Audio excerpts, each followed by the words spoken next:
Isso aqui é um vídeo de desabafamento. O que eu vou falar aqui agora é a mais pura verdade.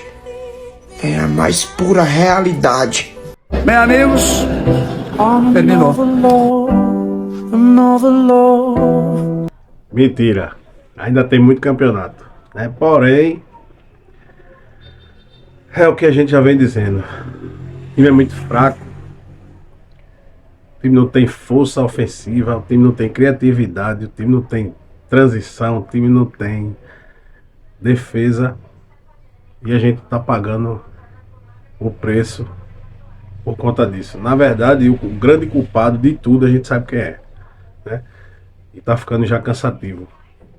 Diógenes Braga. Quando esse cara tiver aí, o Náutico vai de ladeira abaixo, beleza? Cansado disso.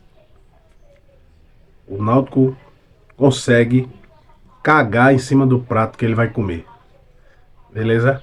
Resumindo, é isso. O time é muito ruim. Não tem outra explicação. Então, acompanha aí a coletiva do nosso comedor de hambúrguer, que ontem foi vaiado.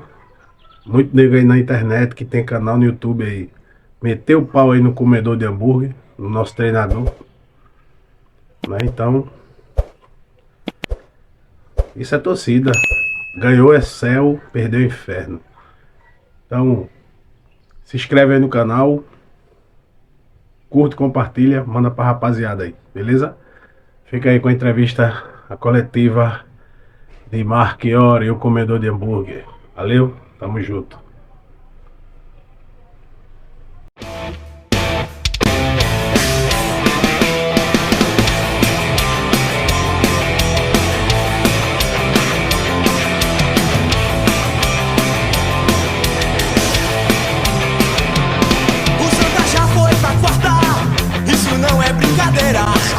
Técnico do Náutico conversando com a gente. Professor, boa noite. Queria que você falasse um pouco sobre a partida. O Vitor Ferraz não aceitou o fato do Amazonas, até o momento do gol, não ter atacado o Náutico, foi só naquele momento de fato. Mas a gente até comentava na transmissão que o time do Amazonas tem uma característica, um espírito que a gente vê muito de Série C. É um time que briga muito, que faz muita falta, que faz um jogo físico, catimbado até certo ponto. E foi a primeira derrota no teu comando, segunda derrota do Náutico em casa no ano. Queria que você fizesse uma avaliação do jogo. Boa noite. Acho que tivemos o controle do jogo, né? No primeiro tempo foi até o gol deles, o Wagner, né? Assim, não tinha feito nenhuma intervenção. Nós também faltamos um pouquinho mais de criatividade, faltou sermos mais incisivos, alguns atletas, sermos mais contundentes, né? Em alguns momentos. Então acredito que Gabriel precisa ter essa contundência, Paul Videira, né? Acredito que precisamos ter isso mais, esse ímpeto maior ali nesse setor ofensivo, nesse último terço ali. Então acredito que daí tivemos o controle, jogadas pelos lados, mas alguns momentos não definíamos e dávamos o contra-ataque, né? Então acho que o Amazonas viveu disso, né? De contra-ataques, com o Sassá, primeiro tempo, o Rafael Tavares, né? E o número 7 deles, para ter essa transição.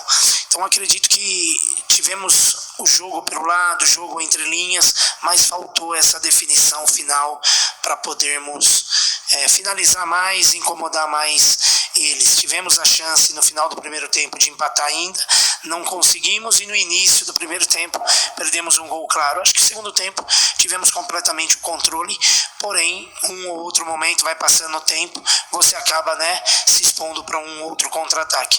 Mas do mais faltou nós termos a eficiência, né, nessas bolas de lado, na clareza para uma definição, para criarmos um pouco mais.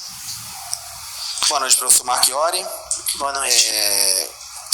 Primeira pergunta, né? O que essa derrota, né, dentro de casa, né, dentro de uma sequência de 2 jogos dentro de casa que o Náutico vai ter, ela quebra de expectativa, né, em relação não só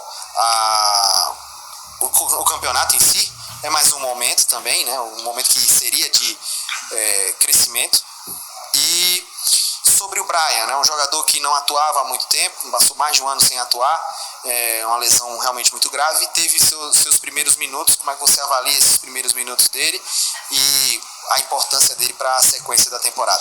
Não, acredito que assim, perder ninguém quer, perder nunca, né, é bom, ninguém gosta disso.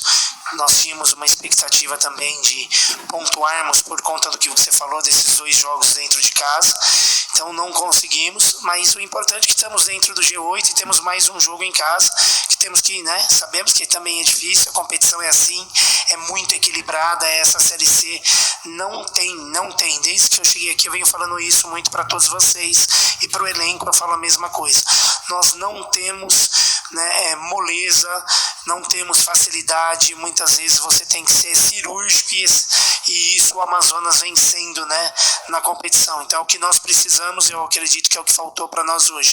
Em relação ao Braia, era muito importante ele ter esses minutos para quebrar essa ansiedade dele, né? Imagina um jogador quase 2 anos aí praticamente, né, com esse problema de uma lesão séria. Então acho que foi dentro de uma normalidade incrível para ele voltar a sentir isso. Não teria assim maneira melhor dele voltar dentro da nossa casa, dentro da casa dele, para ele se sentir, né, bem. Então isso aí foi feito. Agora pouco a pouco, porque é muito tempo parado, pode ser que ele venha ter uma oscilação, mas é um atleta que contamos muito para a sequência da competição. Professor, boa noite. Você chegou e rapidamente o time apresentou uma evolução defensiva, o Náutico cresceu em vários aspectos, mas nos últimos 3 jogos, em alguns recortes das últimas 2 partidas como visitante, e pelo menos essa foi a minha avaliação. E eu queria saber se fica a sensação para você de que o Náutico evoluiu até onde dava com o material humano que tem. Se a partir de agora, para o Náutico continuar crescendo e alcançar o objetivo, é preciso essa injeção de qualidade no elenco, ou seja, com essa chegada de reforços. Eu acredito, boa noite, eu acredito que assim, cada rodada que vai passando, nós vamos tendo mais dificuldade. Todas as equipes, né, os resultados mostram isso, é muito empate, é jogos acirrados. Eu acredito que está faltando uma sustentação melhor, né, e uma competência melhor nossa nesse momento.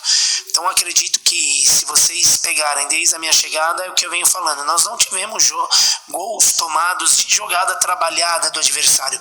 Hoje foi o único gol que teve uma situação de transição, né, de um contra-ataque, que eles, né, conseguiram fazer a situação do gol.